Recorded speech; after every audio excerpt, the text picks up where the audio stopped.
Perfeito. Então vamos lá.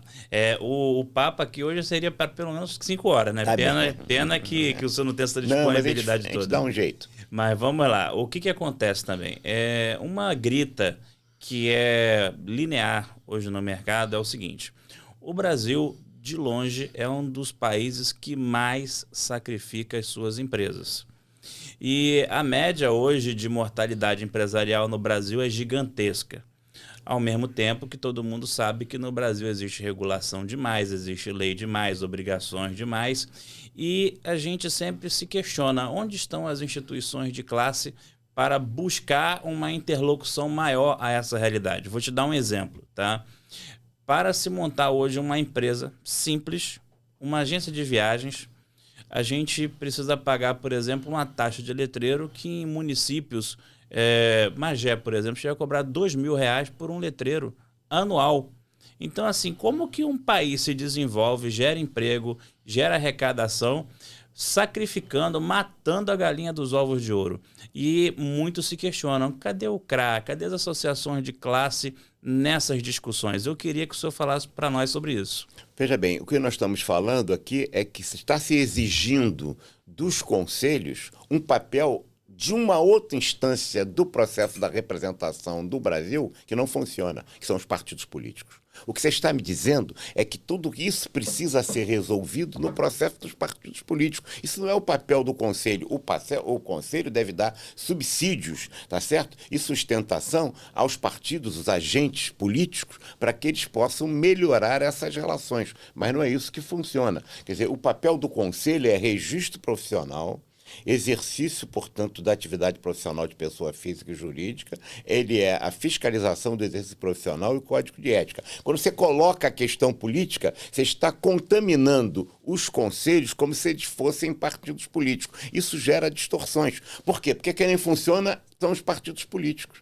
Quer dizer, o que não funciona é o Congresso Nacional, que é capaz de aprovar uma reforma tributária que é um avanço fantástico, mesmo assim será uma reforma tributária fantástica, que só está cuidando de metade do problema, porque nós estamos cuidando apenas da área de consumo, nós não estamos cuidando da área de renda, tá certo? A reforma tributária impõe os dois, tá certo? Que você tem que descomplicar o Brasil. Mas o Brasil é tão estranho, que quando vai desburocratizar, cria sempre um Ministério da Desburocratização, ou não é? Então, o Brasil precisa ser simplificado. A reforma tributária, por exemplo, ajuda a isso. Mas nós criamos tantas exceções que a exceção virou regra. E quando a exceção vira regra, a reforma tributária, que devia ter uma alíquota de 16, 18, está tendo 27. E vai passar mais. Portanto, quem vota isso não são os conselhos. Quem vota isso são os parlamentares que a população elege. Veja bem, então não dá para misturar o papel político de representação dos conselhos e exigir deles um papel de partido político. Isto sempre contamina os conselhos. Quando é preciso entender, eu como presidente do Conselho do Regional, eu tenho que entender que a minha categoria tem profissionais de todas as ideologias políticas. E quando eu assumo, eu não posso colocar a minha ideologia política, seja ela, por exemplo, na polarização brasileira hoje, de Bolsonaro ou Lula, e eu vou ser um representante do Bolsonaro ou Lula como presidente do Conselho, porque eu sou presidente da categoria como um todo. Eu tenho que descontaminar o processo de gestão da entidade de classe da sua contaminação pela questão político-partidária. Não é que a gente não tenha posição política, a gente tem, nós estamos todos eleitos, mas nós não somos, de todas as profissões, exatamente igual, mas nós não somos partido político. Eu até te entendo, mas o que acontece? Eu costumo dizer o seguinte, aquilo que se discute hoje na sociedade, no meio empresarial, não é necessariamente a questão político-partidária. Caixa não tem ideologia. E quando começa a sair mais do que entra, o que temos é a falência. Então, o que acontece? Hoje, por exemplo, a gente tem, no caso da Estônia, Lituânia, o cidadão digital. O sujeito consegue abrir uma empresa na Estônia estando de qualquer lugar do mundo. Inclusive, teve um dado recentemente divulgado que o número de japoneses que abrem empresa na Estônia é gigantesco. E aqui no Brasil, o próprio brasileiro não consegue montar o seu próprio negócio e muitas vezes a pessoa desiste. A fuga de cérebros no Brasil é uma coisa absurda. E o que acontece na sociedade? Quando aconteceu aquela tragédia da região serrana, o CREA foi chamado, né, para prestar entrevistas, para falar sobre aquela tragédia em si. E há um sentimento de ausência em relação aos órgãos da administração que cuidam da carreira do administrador, do campo da administração, em relação à mortalidade empresarial e à fuga de cérebros empreendedores. Então, esse é o questionamento em si. A gente sabe que sempre vão haver questões políticas no meio, mas o cidadão leigo mediano, que não tem a visão política, mas ele sabe que a inadimplência está alta, a captação de clientes está cada dia mais difícil, existem entraves de todas as naturezas, a gente convive com a violência. Hoje em dia, a gente compra uma geladeira de R$4.000 e a loja manda a gente levar a geladeira nas costas, porque ninguém acredita que o caminhão vai chegar no destino sem ser rendido. Então, são vários fatores que inviabilizam a empresa no Brasil. E o empresariado e a sociedade como um todo fica se perguntando onde estão os nossos administradores para poder colocar o pau na mesa e defender os nossos interesses. Veja bem, uma das regras que faz a administração pública e as empresas privadas é descumprir a legislação, a Lei 4769, que obriga a que essas empresas e o governo tenham profissionais de gestão e não tem. Ô César, não há país subdesenvolvido.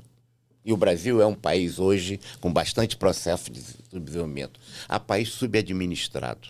Se você olhar o processo de desenvolvimento das sociedades, todos os países desenvolvidos é porque eles foram muito bem administrados. É historicamente isso. Inglaterra, Japão, a China hoje, tá certo? Os Estados Unidos, etc. Você está me colocando um exemplo, porque não dá para pedir papel político dos conselhos em geral e do Conselho de Administração também. E eu vou pegar um caso que nós estamos vivendo hoje. A questão dos elevadores. No Rio de Janeiro acontece tantos acidentes de elevadores quanto o número de acidentes de automóvel. As pessoas não sabem isso. Essa informação é do Corpo de Bombeiros, não é minha. E o que aconteceu? O CREA tinha um papel, até algum tempo atrás, em que ele fazia a fiscalização dos elevadores. Tinha que ter um engenheiro para cada elevador no Brasil, no Rio de Janeiro e no Brasil, tinha que ter a designação de um engenheiro responsável técnico pelo elevador. Os fabricantes, por suas razões boas ou ruins, não estou entrando no mérito, nem estou fazendo o julgamento de valor, não. Mas os fabricantes de elevadores entraram com uma ação aqui na segunda Tribunal Federal do Rio de Janeiro e conseguiram uma decisão liminar em que não precisa de engenheiro para fiscalizar os elevadores. Mas eles continuam pagando uma licença para ter o elevador em todos os prédios do Rio, a prefeitura. Mas ninguém está cobrando da prefeitura, que recebe uma licença e, portanto, um recurso, mas que não fiscaliza esses elevadores, que tem um órgão próprio.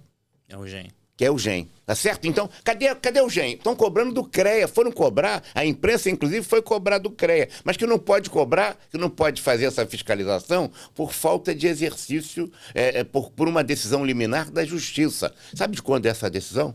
1996. Nós estamos falando de uma decisão que tem 28 anos. E a Justiça não entra no mérito. E está parado. E esse processo que era feito no Rio de Janeiro se espalhou no Brasil.